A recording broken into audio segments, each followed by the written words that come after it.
Ladies and gentlemen, honored guests and esteemed colleagues, my name is Samantha Rasco, and I proudly serve as the Vice President of Human Resources for Haynes Furniture Company. Today, I'm deeply honored to stand before you and introduce our distinguished guests and an initiative of immense significance.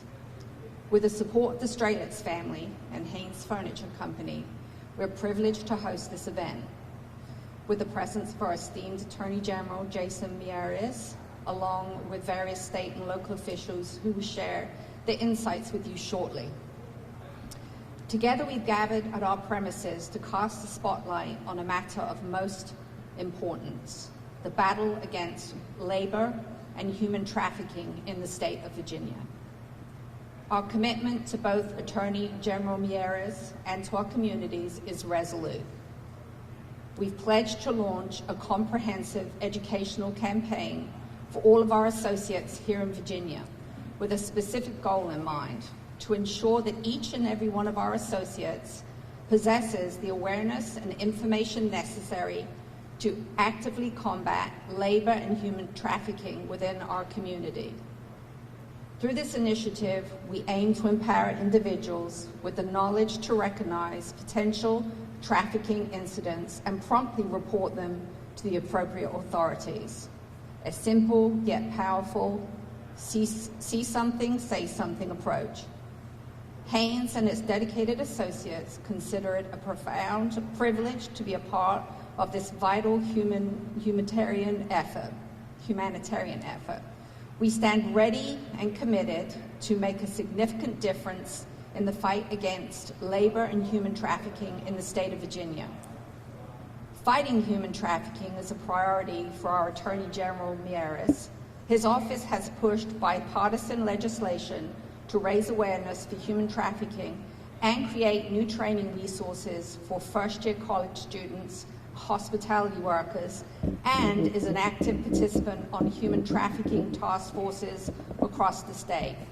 Ladies and gentlemen, I'm pleased to now introduce you to Attorney General Miyares.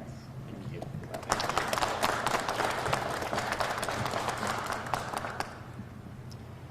Thank you. Thank you, Samantha, and for everyone at Haynes for hosting us today and being part of this partnership. I want to personally thank both Virginia Beach Sheriff Rocky Holcomb, Portsmouth Police Chief Stephen Jenkins, Suffolk Commonwealth's Attorney Narendra P for serving on our Hampton Roads Regional Human Trafficking Task Force. The first thing I want everybody to realize is this is a partnership. It's a partnership with law enforcement, both federal, state, and local. I tell my staff all the time that 90% of life's problems can be traced to either poor or miscommunication. And one thing I am proud of is bringing those from law enforcement together to have open lines of communication and how to tackle what has become an invisible war. It is an invisible war that's happening in every community, rural, suburban, and urban. The world's largest criminal enterprise is narcotics trafficking. Second after that is human trafficking. It's a $150 billion a year criminal enterprise, and it is happening everywhere, including in Virginia. I'm so grateful for the initiative being done as well by the extraordinary men and women that work in my office, the Attorney General's office. I want to thank Tanya Gould for her incredible work as my human trafficking coordinator, working with so many in the law enforcement community, and the real successes that we have had coming in to Virginia. When I say this is a crime that's happening in plain sight, that is absolutely what is occurring. So often, Virginians every day are interacting with those that are actually the victims of human trafficking, and they don't even realize it.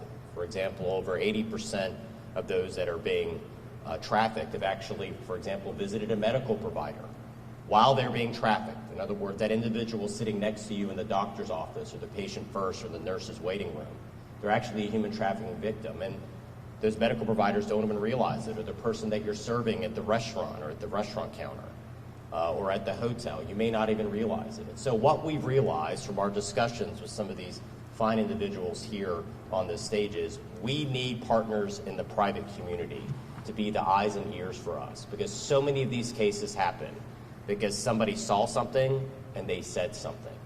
And so we worked with some of these partners to create a training module. And we worked with those in the business community to create what we have called the 100% Business Alliance Against Trafficking. It's a simple commitment. We're going to be responsible corporate partners. We're going to partner with those in law enforcement to help defeat the scourge of human trafficking. And we're going to commit to getting our employees trained on what to look for. And most importantly, then what to do if they suspect something's going on.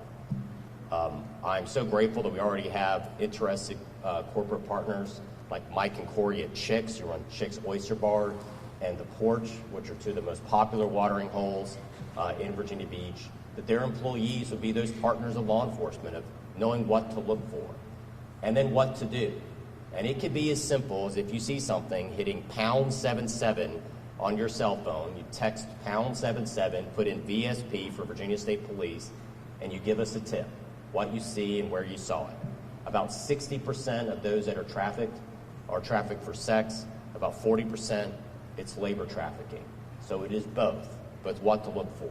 The human trafficking ring that was broken up in Williamsburg last year all started because one person saw something suspicious, made a single phone call, and they broke up a ring in which children as young as 14 were being trafficked.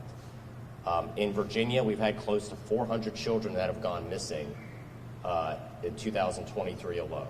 So this is an area that affects every state and every community.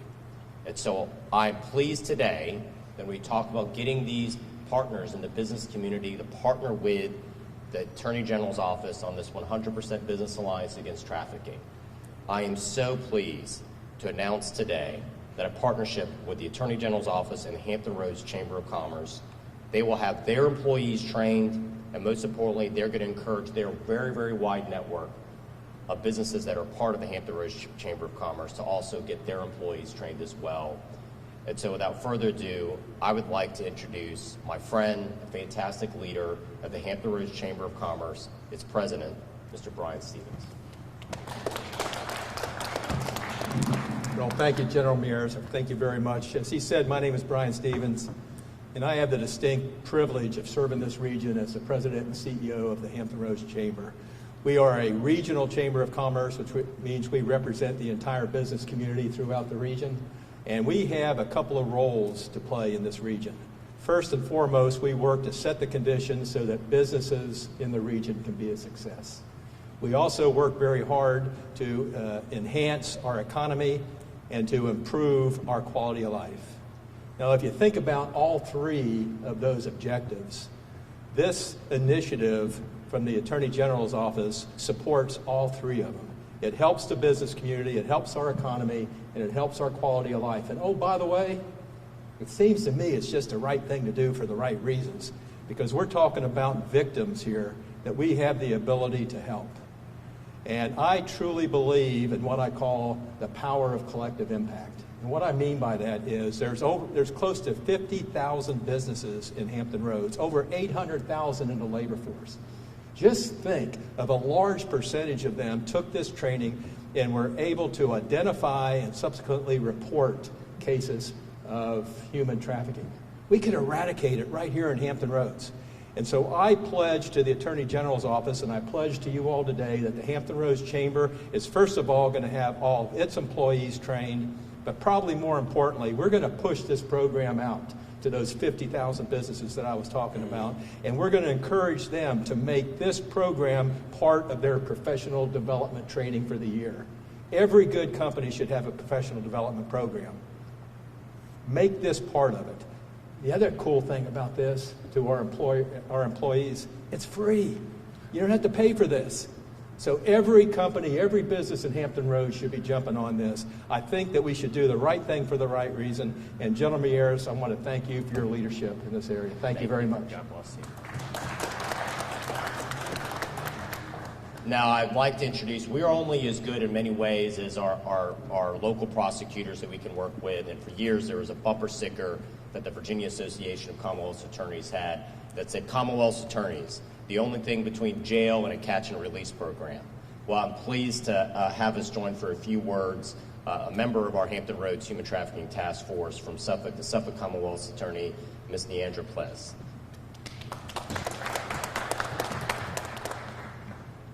Good afternoon. Again, my name is Narendra P, and I'm the Commonwealth's Attorney for the City of Suffolk.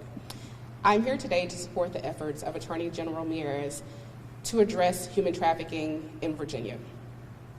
This 100% Business Alliance is a project that we all believe in and support as prosecutors.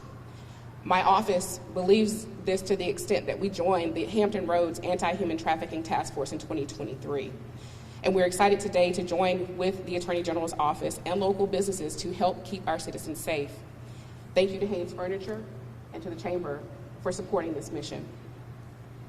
Human trafficking involves violence, threatened violence, or extortion to force a person to work or perform sex acts for the financial gain of the perpetrator or perpetrators. And while it can be a one-time offense, it's usually long-term and ongoing. We use terms like trafficking, forced labor, domestic servitude. But at the end of the day, these are just modern names for an old sin, and that's slavery. According to the National Human Trafficking Hotline 2021 data report for Virginia, minors make up almost 40% of traffic victims. In Virginia, 40%. Women and girls represent 70% of those numbers. Sadly, most cases are not reported or even uncovered. And per the Polaris Project, an organization that tracks this information, one of the most pervasive myths about human trafficking is that it is always or often involving someone who's kidnapped or forcibly held by physical force. In reality, most human traffickers use psychological means to keep their victims compliant. They usually don't target strangers, they target people that they know. And so we know that from survivors, it was usually a romantic partner, a family member, or acquaintance that actually trafficked them. And it's important to note, especially for today's occasion, that the largest reporter of human trafficking after self-reporting from the victims is a community member. And that means you. That means any individual has the power to exert change. That means any individual has the power to shift the trajectory of suffering and abuse to one of healing, recovering, prosperity, empowerment, and productivity. Encouraging businesses to utilize these resources and train employees will add more ears and eyes to the streets, and that is what we need as law enforcement. We need force multipliers. So, as the Chamber said, it is free. It does not cost you a thing except your time. And when you're saving a life, isn't that the least that we can give is time? So again, thank you to the Attorney General's office for this initiative. And again, law enforcement can't do this alone. If you see something, say something. Thank you. I would like to have a few words now from the Executive Director, Samaritan House. You know, we talk oftentimes in our society, I've said that we have a misnomer of who our heroes are. We think that if you have a name on the back of a jersey, you can memorize a movie script or read off a teleprompter, that you're a hero, and we should give you all of our attention. But the backbone of Virginia is what I call quiet heroes. These are people that do extraordinary work every day. They never seek the limelight. They never seek any recognition. But they are literally standing in the gap for the most vulnerable and the least of these. And I can tell you that the Samaritan House does simply extraordinary work, helping those that are the most vulnerable, the exploited. And I'd like to just bring up just for a few minutes Ms. Robin Gay. Thank you. Good afternoon. I'm honored to be here today and stand before you and support the Attorney General's 100% Business Alliance Against Trafficking initiative. At Samaritan House, we're deeply committed to providing a safe haven and comprehensive support to survivors of trafficking in Virginia. We have served almost 300 victims since 2016, and we're about to open the Hollow, which is a safe haven for minor victims.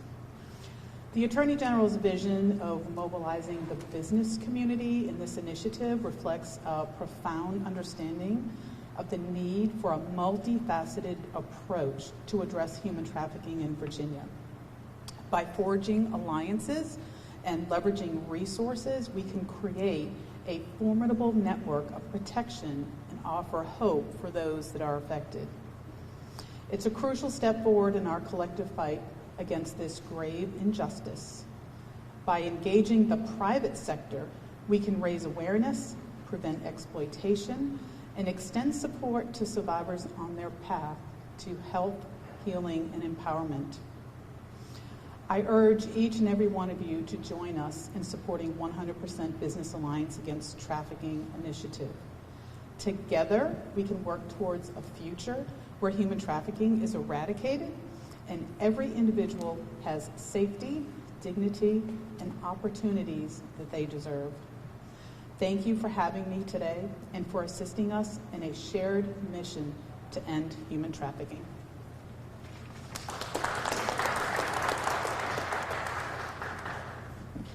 I'd like to thank everyone from our friends in the media that are here, because you're part of the solution as well by highlighting this. Like I said, so many Virginians think it's not happening, doesn't happen in our community, so I really appreciate you all taking the time. And I'd like to turn the floor over if you all have any questions, either for myself or for anybody here on stage. When will training begin? It is as simple. We've already created the module. We can actually get that to you, the actual training video, and it's as simple as them sending an email to their employees. And we've already partnered with the Northern Virginia Chamber of Commerce, and the Virginia Hispanic Chamber, and the Roanoke Chamber. And it's simple of them just distributing to their employees. And every business or chamber has their own time frame, whether it's 30 days to review the video. And what we want to do then is come back and highlight those that have certified to us that they've indeed gotten all of their employees trained. I think what Brian Stevens noted about it being part of your normal training, every single business usually has some type of professional training that their employees are expected to do every year. And the fact that this will be incorporated with it could be life-changing. It will be, because like I noted before, one person that sees one thing that makes a single phone call or a text to the law enforcement and giving them a tip, that can literally save a life. And so we're excited about the process. Our goal is always to make this as easy as possible, to get the right information with the right folks, to get their employees trained. Yes, ma'am. Many advocates for human trafficking victims have said expanded conviction relief is desperately needed for trafficking survivors. Is that something you would support? You say conviction relief? Expanded conviction relief. It's something when I was in the General Assembly, I supported the idea. Obviously, the tricky thing is making sure that the victim getting the evidence into the decision-making body. But I know there's been a couple legislation. I haven't seen what is the legislation this year, so I can't commit specifically. I always say when I was in the legislature, you don't vote on ideas, you vote on bills. But the concept, obviously, is so much of what criminal law is about is the mens rea. It's the mental. They have the mental capacity. Somebody that's being violently exploited, or they're being controlled through the use of or narcotics. I would say they don't have the mental capacity to have committed the crime to begin with. So it's something we'll look at. Absolutely, it's something I have supported the concept in the past. As usual in life, sometimes the devil's in the details, but I'll be absolutely open to that. Yes, sir. Your predecessor was really big on human trafficking, as are you. Where are you standing on the fight of human trafficking? Is it on the rise? Is it coming down? Where is the fight now? Tragically, what we've seen somewhat is there's a certain level. I think everybody on both sides would acknowledge that we have some chaos right now on our border. And so you're definitely seeing some of that. I think the average going rate from the last intel I saw was about $15,000 is what's being charged to people to cross over the border. And then what has happened tragically is then they expect that individual to, quote, pay off their debt. The debt's never satisfied, obviously. It's a heinous form of exploitation. We've seen a rise because of post-COVID, this addiction explosion that we've seen in America. We've seen an explosion of familial trafficking, and our Commonwealth's attorney mentioned that there's this image that it's just somebody that's abducted and suddenly they're exploited. It's oftentimes not that. You talk to survivors, it is someone that starts to exert an enormous amount of psychological control or control through addiction. But we've seen family members that are so in the throes of addiction, they're willing to traffic their own child or a younger sibling to feed this addiction.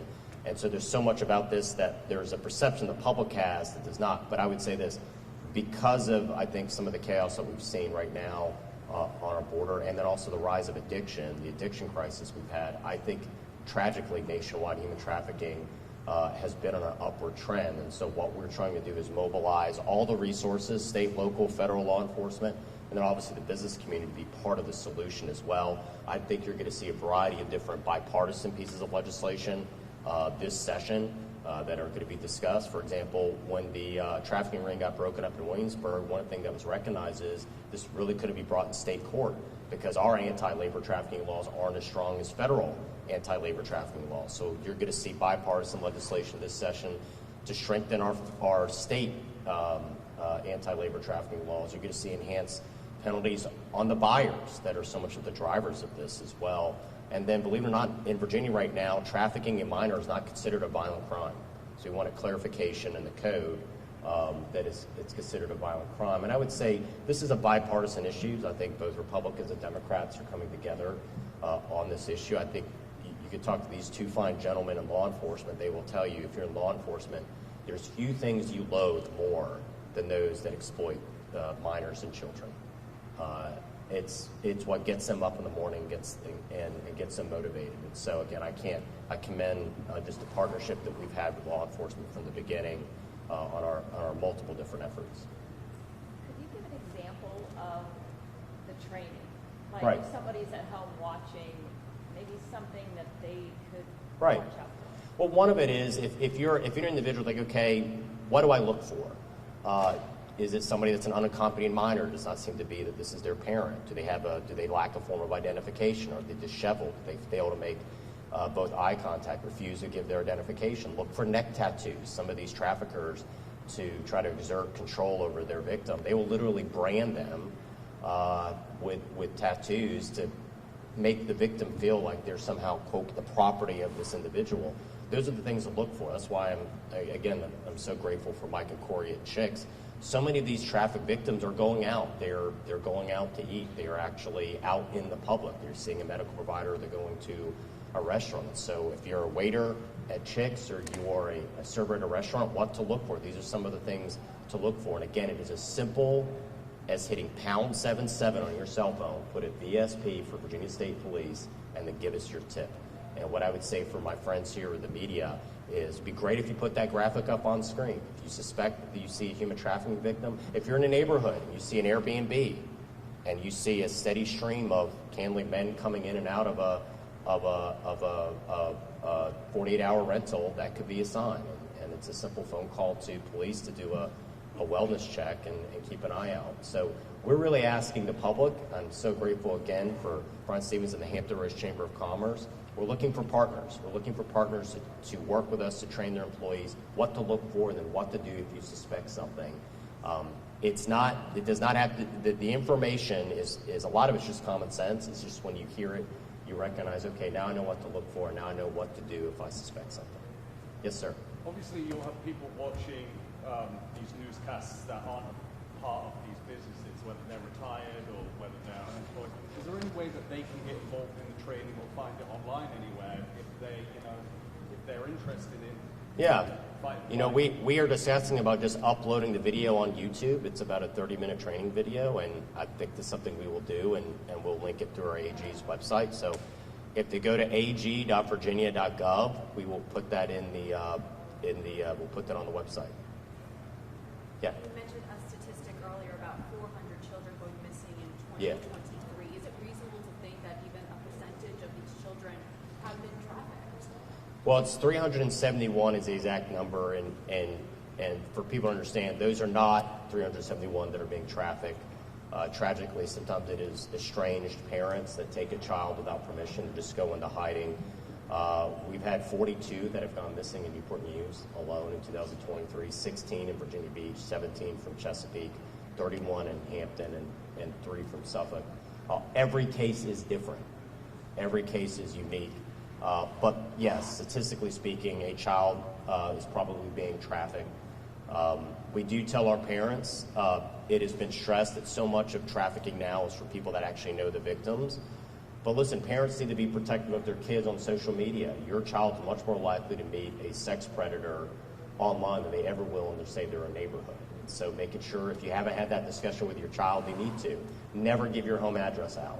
Never think that some stranger you met through Instagram or Snapchat He says, let's go meet up at the local mall. That may not be a 15-year-old that you think you're chatting with.